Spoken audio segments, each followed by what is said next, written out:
ನಮಸ್ಕಾರ. ಇವತ್ತು 3 ಫೆಬ್ರವರಿ 2026.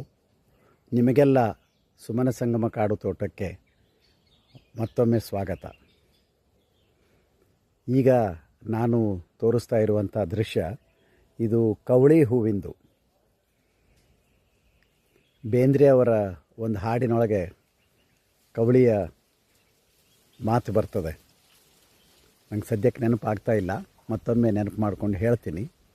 ಆದರೆ ಕವಳಿ ಹೂವಿನ ಚಂದವೇ ಚಂದ. ಇದಕ್ಕೆ ಮರಾಠಿಯೊಳಗೆ ಹಿಂದಿಯೊಳಗೆ ಕರ್ವಂದ ಅಂತಾರೆ. ನಮ್ಮ ಸುಮನ ಸಂಗಮ ಕಾಡು ತೋಟದೊಳಗೆ ಕವಳಿ ಕೊಳ ಅಂತಲೇ ಅದ ಒಂದು. ಅದಕ್ಕೆ ಸುತ್ತಲೂ ಕವಳಿ ಕಂಟಿ ಇರೋದರಿಂದ ನಾವು ಕವಳಿ ಕೊಳ ಅಂತಲೇ ಕರೆಯೋದು ಅದಕ್ಕೆ. ಈಗ ಹೂ ಬಿಟ್ಟಿರೋದಕ್ಕೆ ಬಹಳ ಸೂಕ್ಷ್ಮವಾದಂಥ ಒಂದು ಬಹಳ ಚಂದ ಪರಿಮಳ ಅದು ಇರ್ತದೆ. ಅದನ್ನು ಆಘ್ರಾಣಿಸೋದೇ ಒಂದು ಸಂತೋಷ. ಈಗ ಹೂ ಬಿಟ್ಟಿರೋದು ಇನ್ನು ಕಾಯಿ ಆಗ್ತದೆ. ಕೊನೆಗೆ ಮೇ ತಿಂಗಳ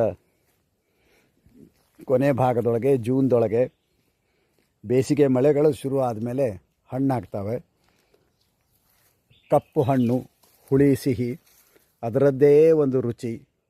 ನೀವು ಹಿಂಗೆ ಕಂಟಿ ಒಳಗೆ ಹೊಕ್ಕು ಕೈ ಹಾಕಿ ಮುಳ್ಳು ಚುಚ್ಚಿಸ್ಕೊಂಡು ಅದೇನು ಹಣ್ಣು ಹರಿದು ತಿನ್ನೋದಿರ್ತದಲ್ಲ, ಆ ಸಂತೋಷ, ಅದೆಂಥ ಸಂತೋಷ.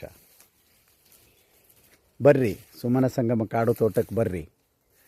ಮೇ ಕೊನೆ ವಾರದೊಳಗೆ, ಜೂನ್ದೊಳಗೆ ಹೀಗೇ ಬೇಕಾದಷ್ಟು ಕವಳಿ ಹಣ್ಣು ತಿಂತಾ ಹೋಗೋದು. ಧನ್ಯವಾದಗಳು.